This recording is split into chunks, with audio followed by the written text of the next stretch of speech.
అబ్బబ్బబ్బా! ఏమి వానో ఏమో గాని మార్నింగ్ నుండి పడుతూనే ఉంది. ఒక్క 5 మినిట్స్ కూడా రెస్ట్ లేదు ఈ వానకి. ఏంటి ఇంత చీకటిగా ఉంది, నైట్ అయిపోయిందనుకుంటారేమో, అస్సలు కాదు. ఇప్పుడు ఎగ్జాక్ట్‌గా టైం వచ్చేసి 2:45 అయింది. ఈ మబ్బుల వల్ల బాగా చీకటిగా అనిపిస్తుందనమాట. అంతే రీజన్. ఇంతలా వర్షం పడుతున్నప్పుడు ఏదో ఒకటి వేడి వేడిగా తినాలనిపిస్తది గదా! అందుకే మ్యాగీ అయితే చేసేస్తున్నా. నేనేదో మా బాబు లేసే లోపల చేద్దాం అనుకుంటే వీడొకడు కరెక్ట్గా నేను స్టార్ట్ చేసే టైంకి లెగుస్తాడు. ఎప్పుడు ఇలాగే అవుతుంది, ఇప్పుడే కాదు.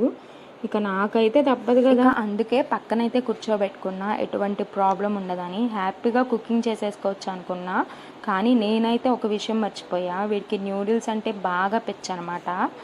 ఇంకా అలా పచ్చి కనిపిస్తే చాలు నోట్లో పెట్టేసుకుంటాడు. ఇంకా ఉడకబెట్టినవి అంటే అస్సలు ఆగడు.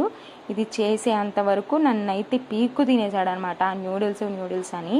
ఇంకా తప్పదులేని కొంచెం తీసైతే కొంచెం తినిపించాను. ఇంకా తిన్నాడు. కుసేపు ఆగు రెడీ అయ్యే వరకు అన్నాను. ఇక అస్సలు ఆగట్లేదు. నేను తిప్పుతాను వచ్చేస్తున్నాడు. ఇక ఎట్టకేలకు మొత్తం బూట్ చేసేసా అనమాట. ఇక ఒక ప్లేట్లో సర్వ్ చేసేసుకొని అలా వాన్ చూస్తూ గుమ్మం దగ్గర ఇద్దరం అయితే కూర్చున్నాం అనమాట. ఇక వర్షాన్ని అయితే ఎంజాయ్ చేస్తూ వాడికో స్పూను నేను ఒక స్పూన్ అయితే లాగిచ్చేసాం. వీడియో కనుక నచ్చితే like and subscribe. Bye bye.